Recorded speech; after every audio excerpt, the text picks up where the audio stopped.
Continuando con nuestros horarios, nuevamente también es un placer para mí el poder presentar a ustedes a un conocido lobo de mar con amplia experiencia. Él es el doctor Teófilo Garza Elizondo.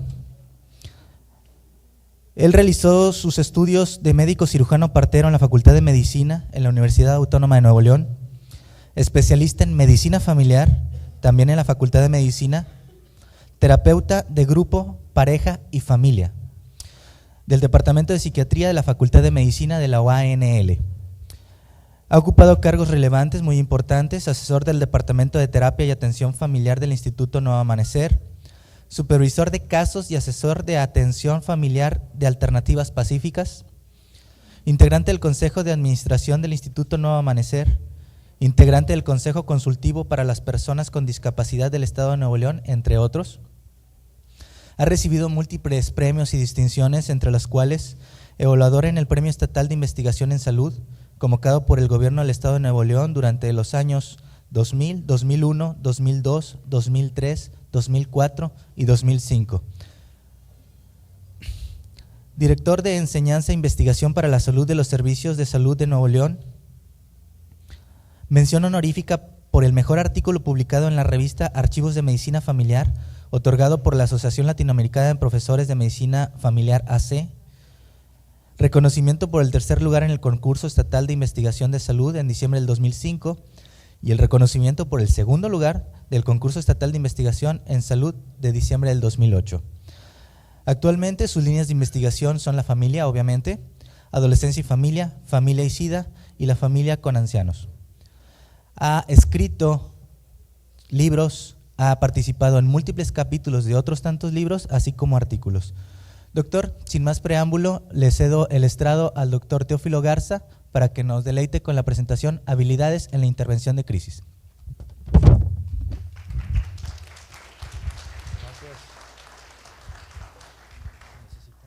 No hallaba si pasar o no, porque del que estaban hablando no soy yo. Realmente se equivocaron como en 3 o 4 cosas, pero yo sé que no fue culpa de él, fue error de dedo. A lo mejor me confundieron contigo, compadre. Sí, pero bueno. La verdad es de que, como muchos de los que ahorita están de aquel lado sentados, pues ya tenemos varios años estando en esto, y hace un momento platicaba con algunos compañeros de aquellas primeras generaciones, y pues bueno, en realidad pues prácticamente desde el 7, 8, 7, 9 andamos en estos menesteres de la atención a la familia. Y si bien ya había muchas cosas escritas, los primeros maestros pues no eran médicos familiares, entonces nos traían como las hojas secas en el viento, de un lado a otro, y nos hacían consultar y leer y revisar, y luego revisábamos y nos decían que estaban mal, que mejor nos fuéramos a las calles a ver familias, porque el enfoque era muy socioantropológico. Y pues bueno, dimos muchos bandazos, pero algunos le insistimos, y nos dimos cuenta que en muchas partes del mundo el conocimiento se da por oleadas. En donde hay gente que está trabajando, hay gente que se enfrenta a los problemas, que casualmente son los mismos problemas en todos lados. Entonces obviamente las soluciones las empezamos a ver, y pues bueno, si leemos los reportes de los otros vamos aprendiendo. Y así fue como fuimos encontrando el camino, un poco la lectura, mucho la práctica, y pues bueno, un poco más, mucho más la reflexión. Yo creo que fue una de las cosas que más nos ayudó, reflexionar sobre lo que hacíamos.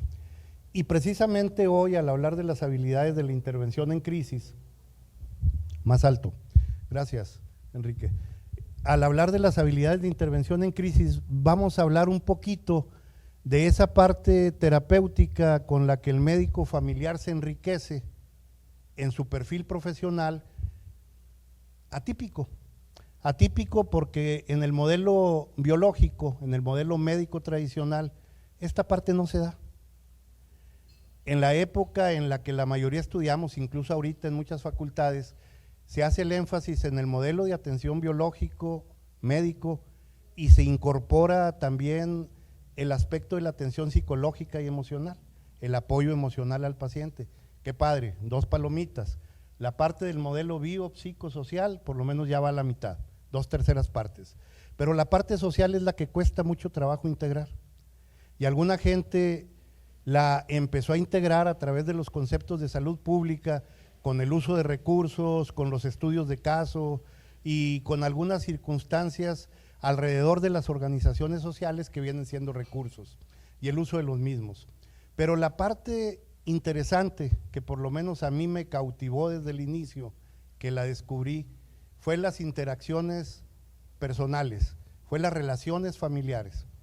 Y me daba cuenta cómo en las asesorías que a veces dábamos y en la práctica clínica, muchas de las causas y solicitudes de consulta eran alrededor de lo que ahora identificamos como somatizaciones que se generaban por el incremento del estrés, por las circunstancias de las relaciones con los otros significativos que no eran satisfactorias o que eran problemáticas abiertamente. Bueno, esta parte es la parte más difícil, porque la mayoría estudiamos para ser médicos, modelo biológico tradicional, y tenemos que trabajar en una relación humana, y esta parte es la más difícil de incorporar. Es muy seductora y es muy rica y es muy satisfactoria, pero es muy fácil de caer en descalificaciones y en comentarios de que pues los médicos familiares se la pasan ahí de amorosos, de afectuosos, ay, pues son los médicos de buen corazón, son los médicos que platican con las personas.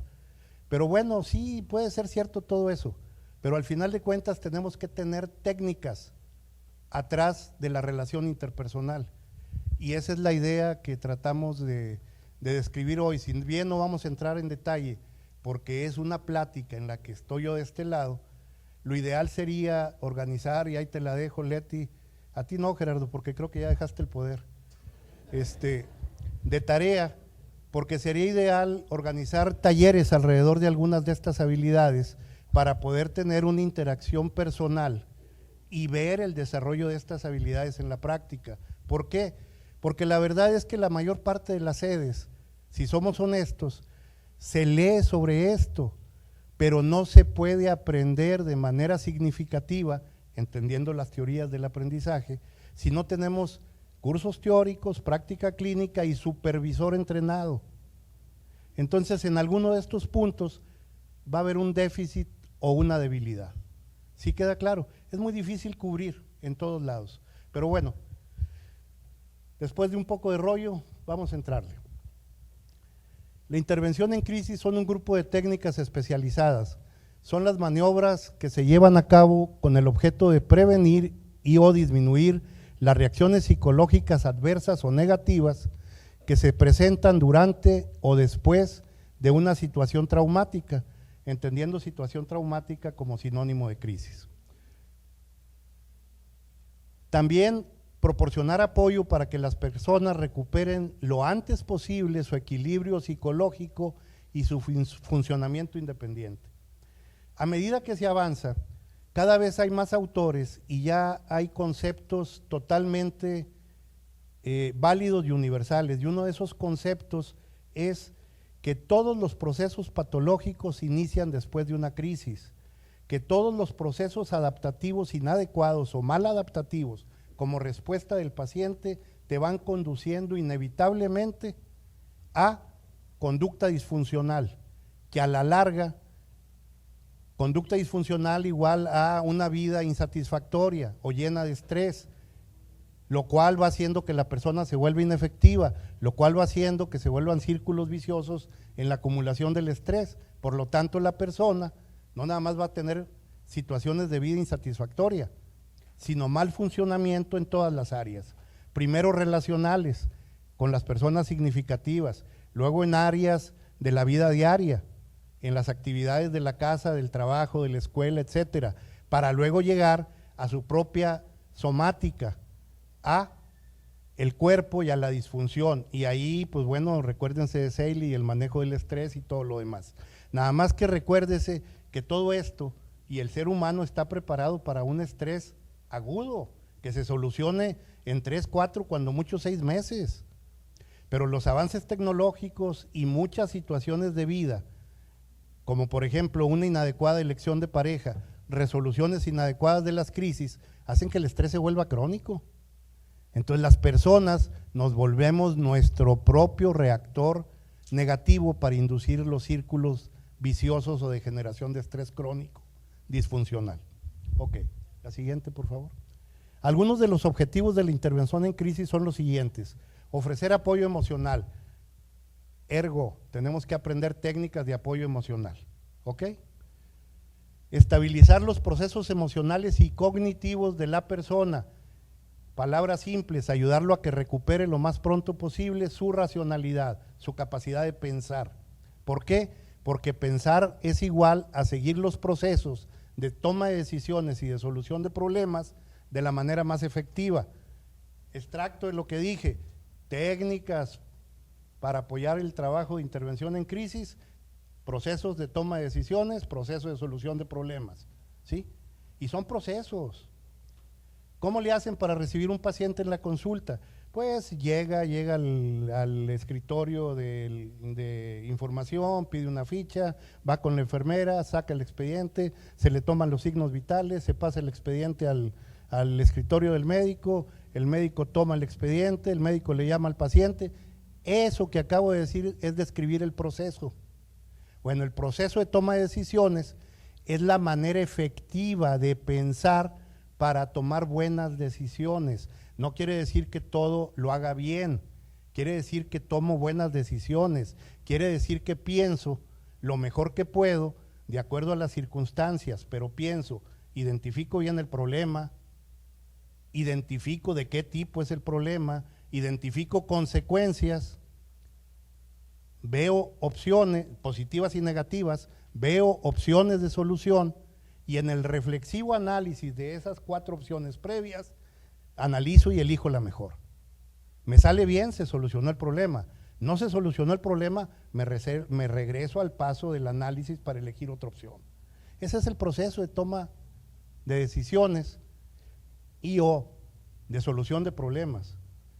Ese proceso yo lo tengo que integrar como un conocimiento significativo a mi manera de pensar, y en la entrevista yo estoy siguiendo ese proceso con el paciente. A ver, ¿y qué fue lo que pasó? Ok, ¿y eso que pasó tiene que ver con cosas de la vida diaria o tiene que ver con los sentimientos? No, doctor, pues el que vayan a apagar el agua porque no había agua caliente en la regadera, pues no tiene nada que ver con el afecto. O lo haría mi vieja a propósito porque no me quiere. No, espérame, ese ya es otro boleto. O sea, nada más hay que ir a pagar el recibo y no necesita ser tu mujer la que va y lo pague. ¿Sí va quedando claro? Entonces, y ahí le vamos siguiendo, pero estoy tratando de poner cosas muy elementales, pero tenemos que aprender ese tipo de técnicas, ¿ok? Punto número 3, recuperar el proceso adaptativo independiente. Todas las personas tendemos a adaptarnos al medio. La persona que descubrió el proceso adaptativo fue Elizabeth Kubler-Ross en su acompañamiento de las personas moribundas. Atrás de ella vinieron chorros y chorros de autores que hicieron modificaciones a su clasificación, pero sigue siendo la original y sigue siendo la base de todas, ¿ok? Nada más que ella lo escribió para moribundos, pero luego gente sesuda que piensa que se está enfrentando a los problemas, dijo: eureka, es lo mismo que vive la persona si se le muere la mascota. Y luego otro dijo: eureka, es lo mismo si se le quema la colección de discos de Vicky Carr. No, ustedes no conocen a Vicky Carr. ¿O sí? ¿Sí la conocen? Ah, ok. Entonces, son medios engañosos. Se ven muy jóvenes nada más. Ya sé. Pero bueno, lo cierto es que lo que es importante para una persona, a lo mejor para nosotros que estamos enfrente, pues es totalmente intrascendente. Pero para esa persona es vital. De ahí la importancia, luego de estudios como los de Rage y Holmes, que dieron el valor a las diferentes crisis de las personas, y que muchas gentes, entre ellas Elina en sus inicios, se puso a investigar sobre esto, pero en población mexicana, ¿sí? Y así es como se van adecuando las cosas. Entonces nos damos cuenta que a lo mejor yo digo: híjole, para mí la crisis más grave es esta, pero para el común de la población es esta otra. Pero si yo tengo más o menos una lista de las crisis y sé que las crisis son el evento precipitante de los procesos maladaptativos que van a generar estrés disfuncional y luego disfunción somática o biológica en las personas, pues saber de crisis es importante. Y hago una lista y me doy cuenta de que en mis familias, oye, pues se enfrentan a muchas crisis, que alcoholismo, que a otros aspectos de desmoralización, que pesqué al marido con otra, que a lo mejor no lo pesqué, pero pienso que anda con otra, pues es lo mismo. O sea, al final de cuentas, inseguridad es inseguridad. Y vamos identificando las crisis importantes en nuestra población. Pero para eso yo también tengo que conocer los procesos adaptativos. Kubler-Ross. Y ahorita vamos a ver, y uso los de Kubler-Ross para más o menos seguir en el proceso, y ya luego cualquiera los puede adaptar a cualquier autor actual. Pero lo importante es lo siguiente: supónganse que están en el consultorio y le hacen el diagnóstico de diabetes a una persona cuyos antecedentes de diabetes marcan que el tío que tenía diabetes se murió a los 45 años por insuficiencia renal diabética, a pesar de que se estaba controlando. ¿Creen que sea así un detalle importante como para que entre en una crisis? Y vamos a suponer que en el consultorio de al lado está otro doctor médico familiar con otra persona que también le está diagnosticando diabetes y le dice, fíjate que tienes diabetes, nada más que los antecedentes personales de esta otra persona es que la abuelita que tuvo diabetes se murió a los 85 años y comía lo que quería, pero también tenía diabetes. ¿Ok? ¿Cuál creen que va a ser el impacto en el primer ejemplo y cuál creen que va a ser el impacto en el segundo? En el primero es catastrófico, porque asocio diagnóstico de diabetes a pronóstico de muerte, y más si la persona tiene 42 años y el otro se murió de 45. Me quedan 3, exactamente, exactamente. Entonces, esa es la diferencia. Entonces uno dice, ay, pues si nada más le diagnosticaron diabetes, no SIDA. Acuérdese que SIDA igual a mañosos, ya se fue Ramírez, por eso puedo decirlo. Sí, ya se fue el mañoso principal. Bueno, ok, pero de veras, todas estas cosas van asociadas a la tendencia a que la crisis evolucione de una manera intensa o no. Ok, pero en el primer caso, ¿cuál sería, ahorita vamos a verlo, cuál sería la etapa en la que entraría de golpe este paciente cuyo familiar se muere a los 45 años? Un shock como parte de la etapa de negación. Muy bien. Pues yo soy médico familiar. ¿Cuál es la herramienta técnica que usamos con mayor frecuencia los médicos familiares? Lávate las manos, no fumes, y menos en espacios cerrados. La prevención a través de la educación, ¿ok? La herramienta por excelencia de los médicos familiares es la educación. ¿Estamos de acuerdo? Ok. Entonces yo soy el médico que estoy viendo a esta muchacha, a este muchacho que le diagnosticamos diabetes, muchacha porque es menor que yo, ¿estamos de acuerdo? Entonces, le empiezo a dar educación, pero está en etapa de shock. Desde el punto de vista, ay, se me olvidó qué bueno que no vino Raúl, si no estuviera diciendo que ya estoy con demencia, pero bueno, recuperar el proceso racional. ¿Por qué recuperar el proceso racional? Porque las personas en shock dejamos de pensar. Entonces yo te doy educación en el momento en que estás en etapa de shock o de negación, no eres receptivo. Estoy perdiendo tiempo, estoy haciendo un esfuerzo que va a ser inútil y lo más grave, no me estoy enfocando con las técnicas correctas a construir una relación médico-paciente efectiva. ¿Sí queda claro?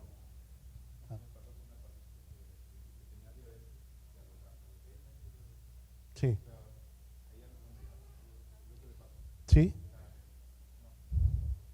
No, y lo peor del caso es que va a llegar y te va a decir, fíjese que fui con la doctora y la doctora me explicó esto y esto y esto y esto, que usted no me dijo, porque no se acuerda que se lo dijo.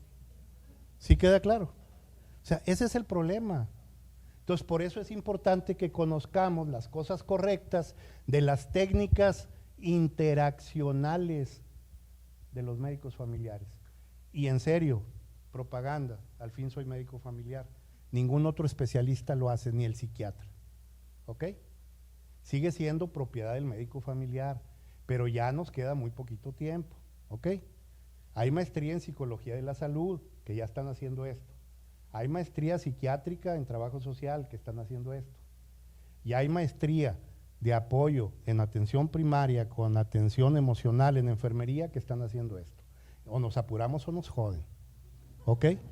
La única ventaja que nos queda es que somos médicos. ¿Sí les queda claro? Es la única ventaja que tenemos. Y que nadie de los médicos lo sigue haciendo. Al psiquiatra no le interesa porque pierde tiempo. Es demasiado costoso en tiempo para invertirle. ¿Sí? Es demasiada la inversión de tiempo. Tienes que trabajar mucho con las personas. Relaciones interpersonales, pues tenemos que platicar, tenemos que comunicarnos a nivel afectivo, tenemos que solidificar la relación y eso lleva tiempo. ¿Sí? Nada más en la película, nada más en las películas te enamoras en el metro y de ahí te vas al registro civil. O sea, no es cierto. Necesitamos tiempo. ¿Sí queda claro? Ok. ¿Cuánto tiempo queda? Hablando de tiempo. Gracias. Es la ventaja de ser el último, Gerardo. ¿Ah? No me digan eso. No me digan eso. Ok. Entonces, todas las personas tendemos a un proceso adaptativo de manera natural y espontáneo, pero esa es parte de la cultura genética de las familias. Hay familias que son evitadoras de conflictos, hay familias que son de pleito, hay familias que son de apoyo afectuoso, hay familias que son racionales. Hay diferentes estilos de familias, así como el humor, que hay familias tristes, alegres, etcétera, etcétera. También en esto. Entonces, no todas las personas venimos de familias que tiendan a ser efectivas para solucionar problemas, ¿sí?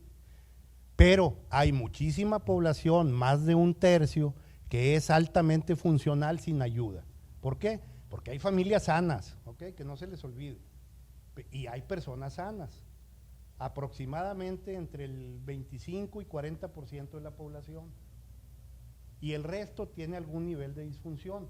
Pero eso hace que muchísimas personas tiendan a los procesos adaptativos de manera natural, ¿ok?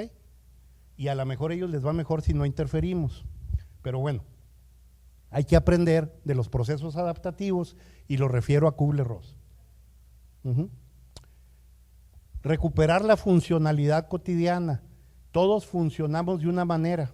Necesitamos que eso se recupere lo más pronto posible. ¿Por qué? Porque eso nos da un sentimiento de seguridad personal y de paz interior. Si yo hago lo que hago todos los días, así me esté muriendo por una enfermedad terminal, me siento tranquilo. El problema es cuando no me puedo ni levantar a tomar un sorbo de agua. Ahí no estoy teniendo la funcionalidad cotidiana. Y eso hace que aunque tenga la mejor atención con personal de apoyo, no me sienta tranquilo. ¿Sí les queda claro? Entonces, por muy buena que sea la atención, siempre vamos a quedar a deber. ¿Por qué? Pues porque los pacientes terminales incrementan mucho su dependencia. Punto 5. También a veces hay que referir, entonces cuando hay necesidad, bueno, pues referimos. La siguiente, por favor. Algunas técnicas emocionales, a nivel emocional, a nivel de hablar de lo que se siente, de entender cómo se siente y de entender cómo expresamos lo que sentimos. Esos son los 3 puntos importantes. Identificar la emoción, entender cómo la siento yo y buscar que la expresión sea responsable y constructiva, no lastimar a los demás o provocar el menor daño posible. Y si se puede, que sea para cuestiones constructivas. ¿Ok? Algunas técnicas son evitación del estrés, así se le llama la técnica, pero consiste en identificar las fuentes de estrés, identificar aquellas que se consideran negativas o destructivas. ¿Sí? Pónganme un ejemplo de un estrés negativo.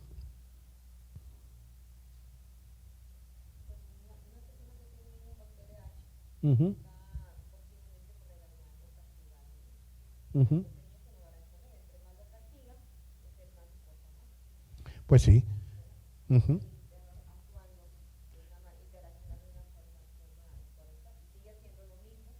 Pero ahí la TDAH no es el problema, que quede claro. Es la manera en cómo la mamá está manejando el TDAH. ¿Ok? Entonces, esa es la identificación. Y eso se resuelve ¿cómo, Marcelino? Ujú.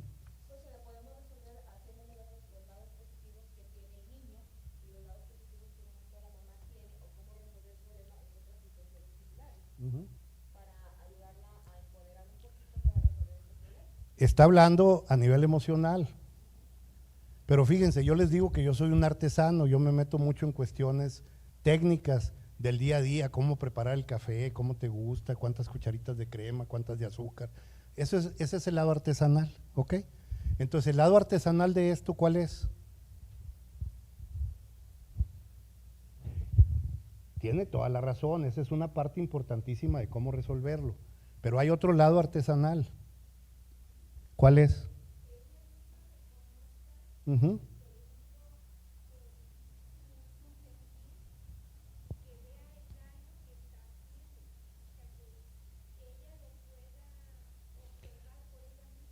¿A través de qué? Muy bien, ¿a través de qué? Supónganse, yo hago analogías, ¿ok? Ustedes lleguen al punto. Les estoy dando la clave, yo hago analogías, ustedes lleguen al punto. Entonces yo tengo que hacer analogías con los pacientes. ¿Cómo? Dicen los buenos, como le decía Milton Erickson, el mejor hipnólogo clínico que ha habido en la humanidad, que había que usar el lenguaje del paciente. Muy bien. Muy bien.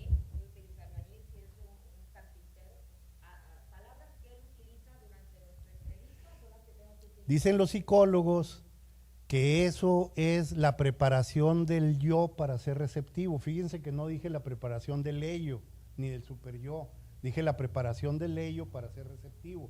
¿A qué se refiere eso? A- Lo está integrando y para integrarlo está pensando, entonces, ¿en qué etapa está? Racional, está pensando. Hay que hacer reflexionar a la persona, hay que inducir la reflexión de la persona a través de... Muy bien, ese es el punto. Exactamente. Y como somos médicos, ¿a dónde vamos a, cómo vamos a usar y a dónde vamos a llevar las frases y las palabras del interrogatorio reflexivo? ¿Hacia qué acción? Muy bien, vamos muy bien. Ven como todos sabemos, porque estamos en la práctica. Es que es en serio lo que pasa. Ayer estaba hablando, por eso no estuve aquí, porque estuve en otro curso, y estaba hablando con personas que también están frente al paciente. Y era lo que les decía ahorita, todos llegamos a las mismas preguntas, todos llegamos también a respuestas parecidas, pero necesitamos ser reflexivos de la práctica, saber qué es lo que hacemos, y luego irnos a leer para saber qué es lo que hacemos tiene nombre. Y a lo mejor hay que apretar algunos tornillos para aprender mejor la técnica. ¿Sí queda claro?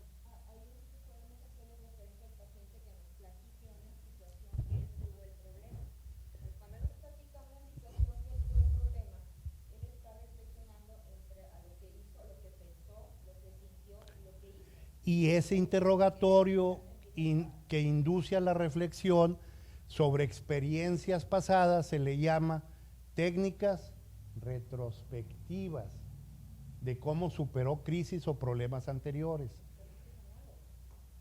También, ¿ok? Pero yo les digo, yo soy artesano, yo le pongo retrospectivo para poder asociarlo con el atrás, con la experiencia. Y al mismo interrogatorio le pongo prospectivo cuando es sobre los proyectos futuros, sobre los planes, sobre lo que pienso, sobre lo que quiero hacer. ¿Sí, sí me estoy explicando?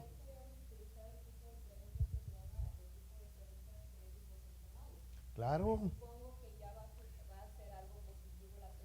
Híjole, ya se está metiendo a lo hondo, eso es todo lo que tenemos que aprender.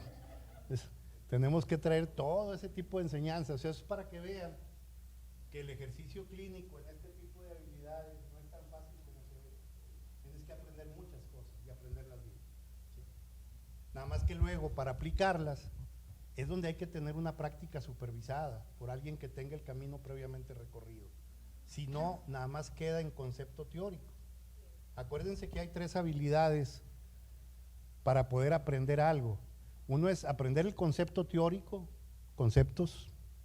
Otro es la percepción, aprender a ver este tipo de cosas ahí en la práctica, con la familia, en la conducta. Así como en clínica nos decían, Leonte, ¿cuáles son los signos de la inflamación? Y pues aumento de volumen, coloración, y X, dolor y X, ¿ok? Y ya no le sigo porque no me acuerdo y luego repruebo, ¿ok?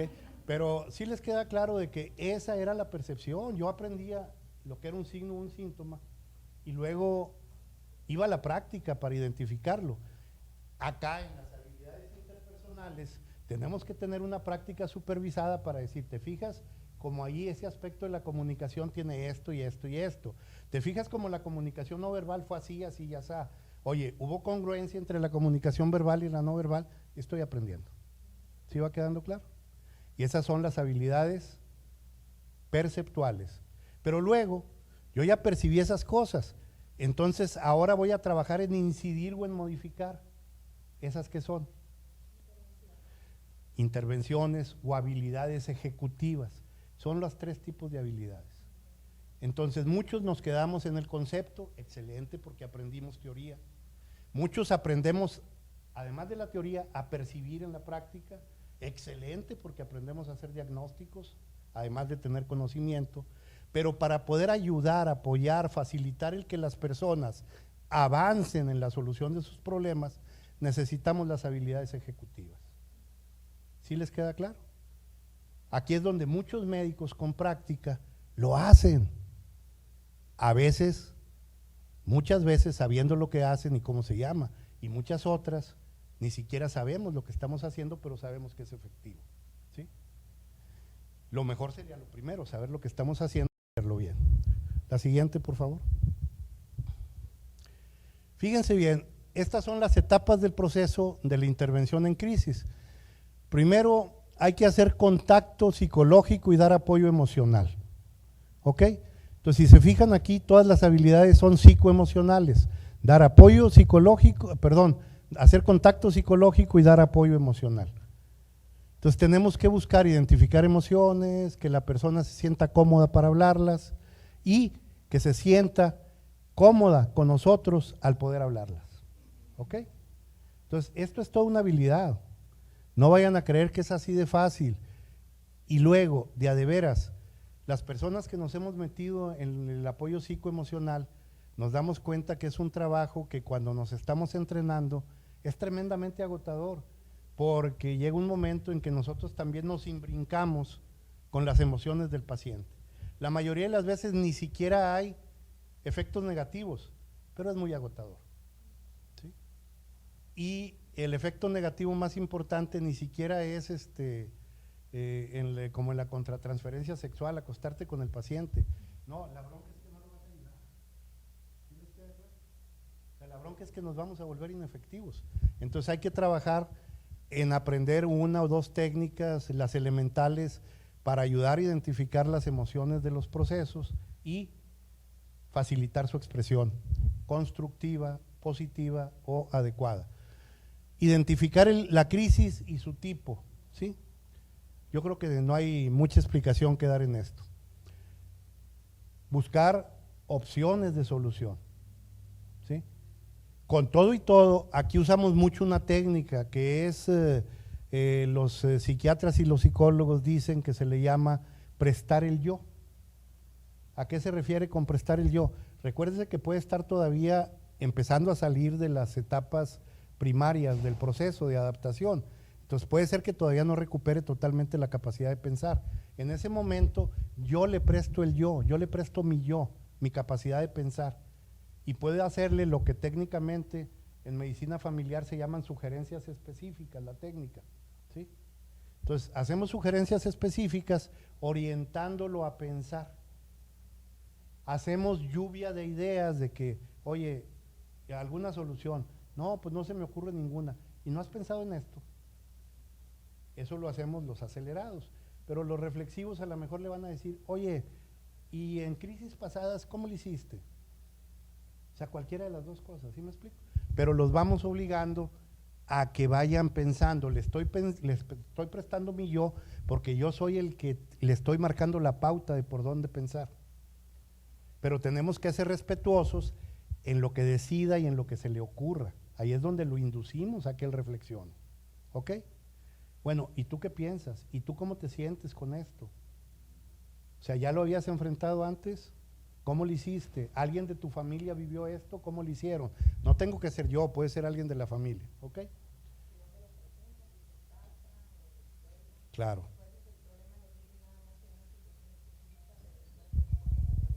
Claro, también es ubicar el problema en el punto 2. El punto 4, identificar ventajas y desventajas de cada una de las opciones de solución. Jamás hagas algo si no estás reflexionando con las ventajas y desventajas, o lo que en términos coloquiales la gente llama las consecuencias. ¿Ok? ¿Por qué? Pues porque tengo que visualizar. No tengo la bolita de cristal para decir que lo que voy a decidir va a ser lo correcto, pero si sigo el proceso, tengo muchísimas probabilidades de que me esté orientando más a ser efectivo que inefectivo.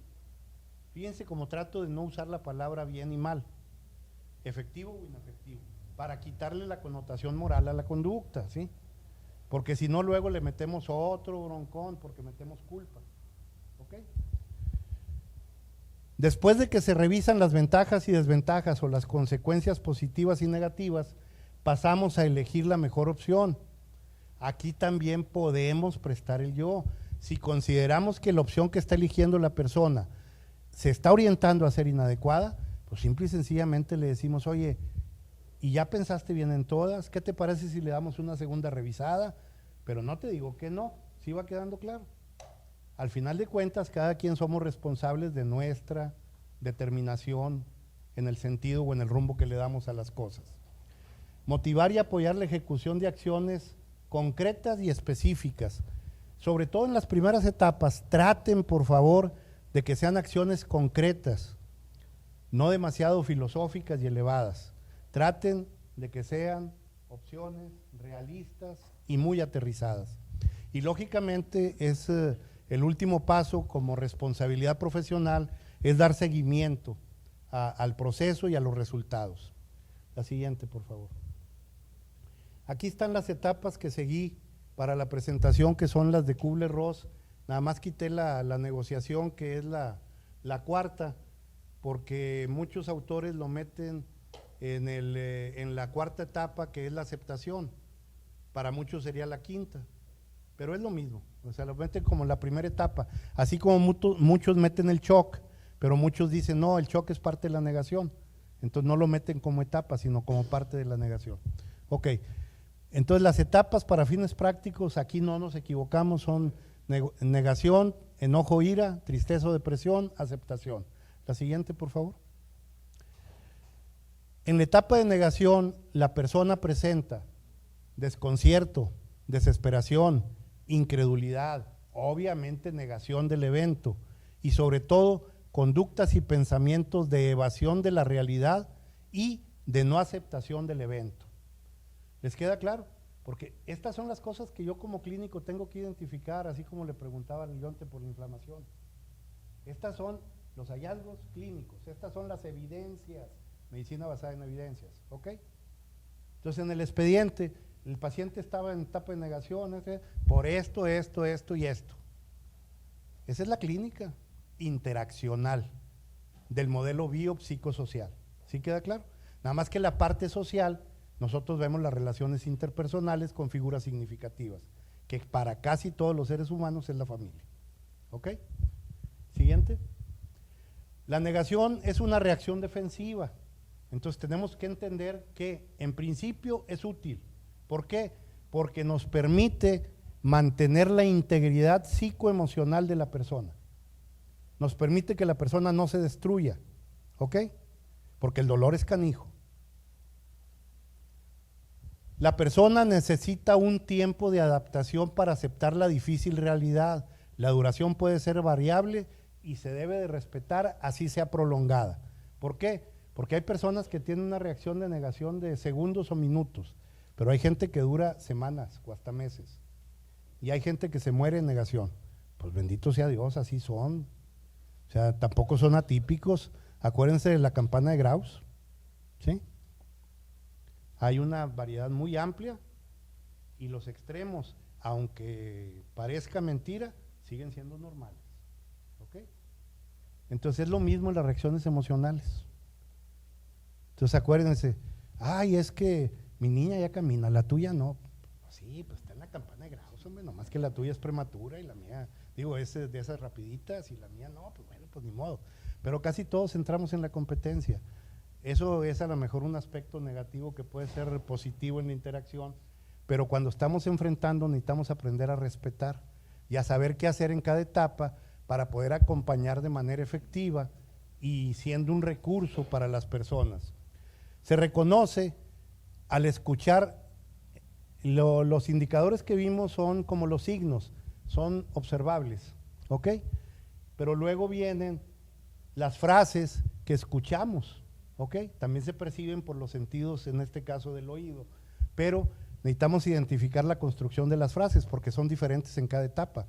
Entonces, en la etapa, por ejemplo, de negación, vamos a escuchar frases como no puedo estar viviendo esto, no puede ser, es un error, ¿por qué a mí?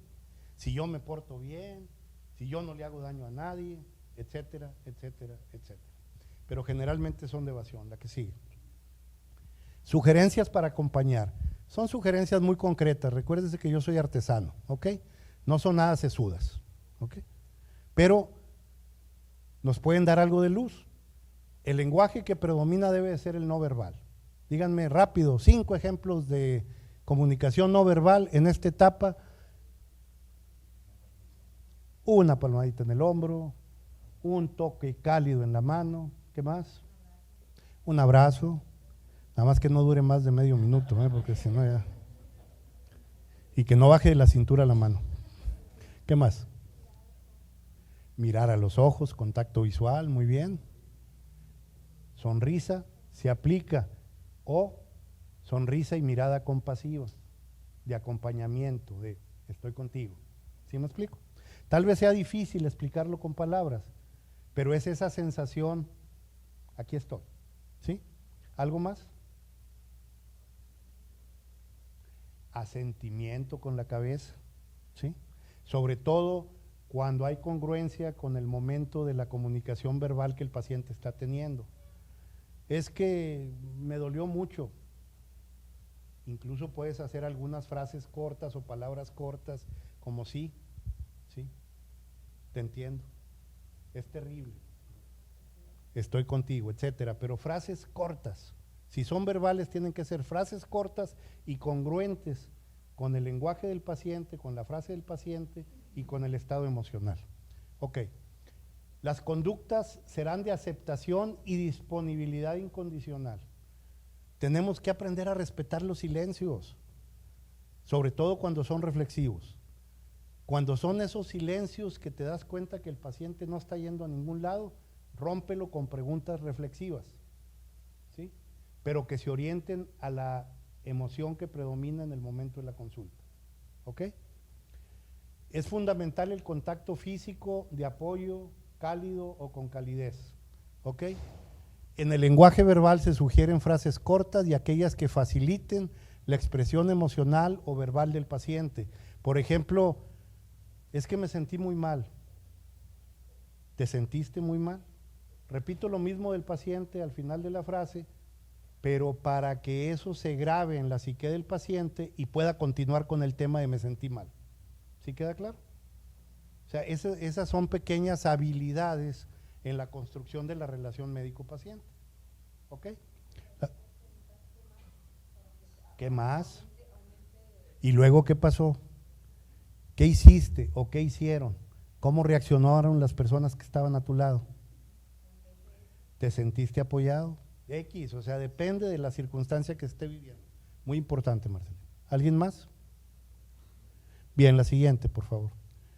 La etapa de enojo o la ira es la expresión de la frustración por el proceso que se vive o por la sensación de perder el control o de no poder recuperar el control de su vida y de sus circunstancias.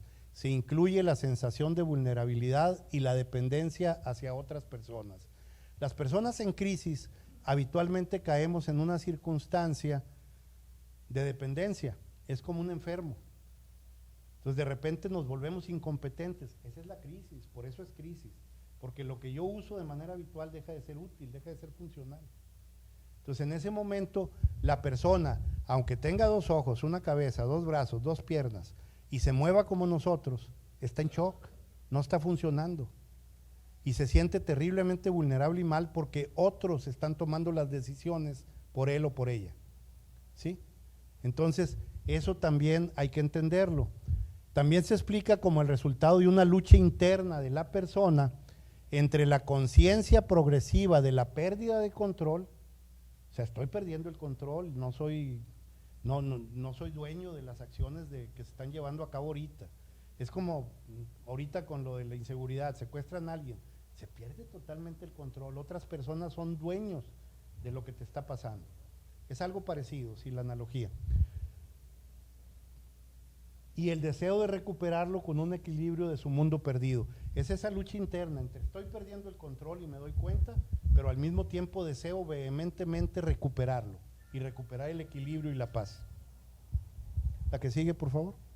La persona presenta conductas de inquietud física y pensamientos constantemente asociados al evento o a la crisis.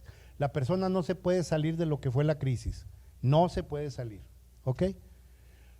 Los cuales con frecuencia son fuente de culpa, de sentimientos de fallas, de sentimientos de reproches, pero también de proyección y desplazamiento del enojo. ¿Qué quiere decir? Que de repente, aunque ustedes los estén apoyando, les pueden empezar a desplazar y a proyectar el enojo a ustedes, ¿sí? Le pueden empezar a desplazar el enojo o a proyectar el enojo a Dios. Entonces, ustedes tienen que estar muy equilibrados porque la persona está teniendo un dolor muy serio. Y yo recuerdo una persona que en la entrevista, después de que me echó a mí, con todo respeto, pero le mienta la madre a Dios y empieza, y le acababan de dar el diagnóstico de que el niño tenía síndrome de Down, ¿sí? Entonces, pues, la persona estaba totalmente deshecha, era su primer hijo. Entonces, no nada más es el impacto, sino todas las pérdidas y los duelos de los proyectos, de los sueños, de las fantasías. O sea, esas personas pierden en esos momentos tantas cosas que se están enfrentando a 6, 8, 10 duelos de manera simultánea. Y la mayoría no los percibimos porque no los interrogamos. Sí me explico en este sentido. Entonces, con mucha facilidad, nosotros también podemos recibir la proyección de la culpa, que a lo mejor le desplazan al ginecólogo, que a lo mejor le desplazan al pediatra, pero nosotros también somos médicos, vamos en el paquetito. ¿Sí les queda claro? La que sigue, por favor. Sugerencias para acompañar la etapa del enojo, de la ira. Facilitar la expresión de cualquier sentimiento, pero en especial cualquier molestia o inconformidad. Cualquier cosa, así sea con la silla incómoda, en la que están. Déjenlo porque va a ser una herramienta para que pueda expresar el enojo. ¿Sí? Cualquier molestia o inconformidad. Pero tenemos que entender que los temas son universales. Entonces, por eso es lo que hacen los analistas cuando dicen, están hablando de el enojo con el papá. Pues sí, hay un enojo real con el papá. Nada más que ahorita el encabronamiento es con el terapeuta que tengo ahí sentado enfrente. O sea, esa es la actualización en el aquí y en el ahora de esas cosas. Sí soy capaz de explicarlo. ¿Sí? Ok. Entonces, es muy importante que facilitemos cualquier molestia o inconformidad como expresión para facilitar la expresión del enojo o de la inconformidad de la persona. Con todo y todo, la mayoría de las personas son muy educadas, se los puede estar llevando las patas de cabra y de todas maneras van a ser muy cuidadosos en el trato. Pero si somos cuidadosos en la comunicación no verbal y en las palabras que decimos con ellos, en el contacto y en la liga emocional con el paciente, nos van a recordar como un recurso amable y bondadoso y van a volver con nosotros. Porque de repente alguna gente me dice, oye güey, tú eres bien maldiciento, ¿por qué la gente regresa contigo? Porque junto con eso soy cálido. y nunca uso las maldiciones para ofender, por lo menos trato, ¿sí? Desafortunadamente crecí en una familia muy maldiciente, ¿sí? Pero esa es la explicación que yo me doy, porque de otra manera no me lo explicaría, ¿sí? Entonces es algo importante. También ustedes tienen que detectar ese tipo de cosas y cómo transmitirlo. ¿Cómo vamos de tiempo? 5 minutos, me avisan, ¿sí? Yo no tuve la culpa, el problema fue de ellos, pero esa es la proyección, ¿ok? Aceptar la forma de expresión que se usa, facilitar e identificarla. Oye, y así le hicieron a todos. Sí. Es justo. No, qué confianza. ¿Ves cómo es de confianzuda? Ten cuidado. Ya sé. Facilitar e identificar las ideas o pensamientos que expresan el enojo y apoyarlo para que lo exprese de preferencia a través del habla, no de acciones. Aquí lo estamos conectando para que recupere la capacidad racional, ¿ok? Necesitamos buscar que no, lo que dicen los psiquiatras, que no actúe la emoción, sino que la hable y la piense. La siguiente, tristeza y depresión. Nos vamos a ir rápido porque ya nos pusieron la lumbre atrás. Ok, la característica distintiva es el abatimiento. A la otra, Gerardo, nos invitas mejor antes del receso, para agarrar el receso. ¿Van a pagar extra en el hotel o qué? Bueno, ni modo. No, hombre, es broma, es broma. La característica distintiva es el abatimiento acompañado de vulnerabilidad, tristeza, llanto y silencios. Sin embargo, pueden alternarse momentos de conductas agresivas en la depresión hacia cualquier persona, sea familiar, desconocido o profesional. Acuérdense que en la etapa depresiva está la depresión que te jala para la depresión, la tristeza inutilizadora y lo que se le llama la depresión reparadora. Entonces, en la depresión reparadora es el momento en que la persona se vuelve creativa y empieza a buscar soluciones. Nosotros necesitamos trabajar para que la persona entre en esa etapa de depresión reparadora. Es la única manera de llevarlos a que la persona sea creativa. Estos son los secretos de las terapias en el análisis, ¿ok? Nada más que, bueno, se necesita dominar las técnicas y conocer las etapas para llevar a la persona de manera paulatina y progresiva. La que sigue, por favor. El punto central es la sensación de inutilidad y pérdida de sentido de la vida. Se inicia el reconocimiento de los efectos del evento y de su impacto. Los síntomas son mixtos, la mayoría depresivos, pero también puede haber ansiedad. La que sigue. Sugerencias: se debe transmitir disponibilidad total, cercanía afectiva, física, la regla es el contacto físico, afectuoso y cálido, se sugieren técnicas para facilitar la expresión emocional, la expresión, ¿ok? No la contención, la expresión emocional. Inicia la recuperación racional y por lo tanto la educación sobre el evento, los recursos disponibles y su uso, y hablar sobre cualquier tema que la persona desee. La que sigue, por favor. Aceptación. Mejor léanlos, leen más rápido que yo, sí. Es que me traes a la carrera, qué bárbaro. Ok, se identifica por oraciones como estoy listo, hay que hacer algo, empiezo a entender, no se preocupen, voy a estar mejor, etcétera, etcétera. La que sigue. La persona acepta las consecuencias del evento, puede empezar a recordarlo sin sentir que está fuera de control en sus sentimientos, como el llanto, la tristeza, el enojo, la frustración. Esto es bien importante porque la persona puede empezar a hablar de la crisis sin perder el control emocional. Eso le empieza a dar una sensación de que estoy saliendo del problema. La que sigue, por favor. Sugerencias: apoyarlo a identificar preocupaciones, pendientes y opciones de acción, motivarlo a elegir alguna opción y a la acción para alcanzarla. Siempre que manejen la elección de una opción, hay que motivarlos para que lo hagan, ¿ok? El camino al infierno está tapizado por personas con buenas intenciones, pero sin capacidad de acción. Entonces yo me la puedo pasar toda la vida pensando que quiero mucho a mi mujer, no le vayas a decir, comadre, pero no se lo demuestro. Y a todo el mundo le platico que la quiero. Oye, pues espérate, ¿sí? A Dios rogando y con el mazo dando, ¿ok? Tenemos que ser proactivos. ¿ok? Y una de las partes técnicas importantes es que, cosa que decida la persona, motivar a hacerlo, motivar a hacerlo, motivar a hacerlo.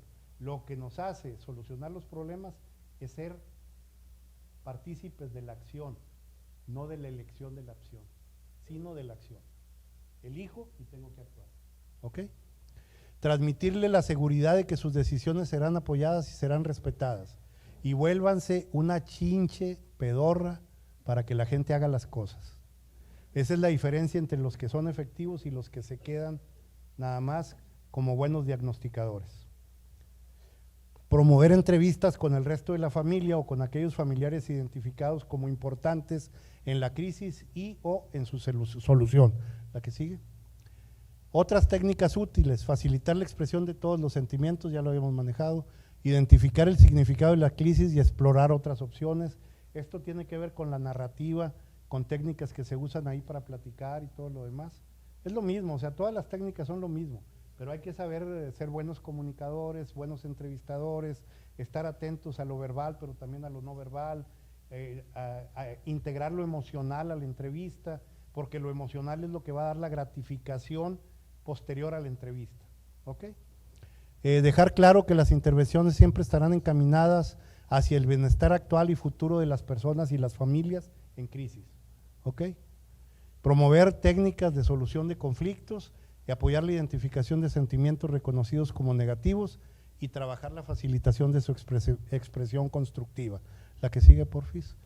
Señor, concédeme la fuerza para cambiar las cosas que puedo cambiar, la paz para aceptar las cosas que no puedo cambiar y la sabiduría para distinguir la diferencia. Creo que es entendible si estamos pensando en crisis. Gracias.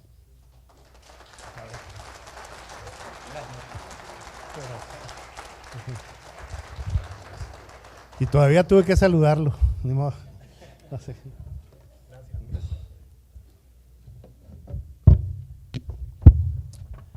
Es un placer para mí entregar el reconocimiento al doctor Teófilo Garza Elizondo por su participación como profesor en el tema Habilidades de Intervención en Crisis de este 12 Congreso Regional Noreste en Medicina Familiar. Doctor.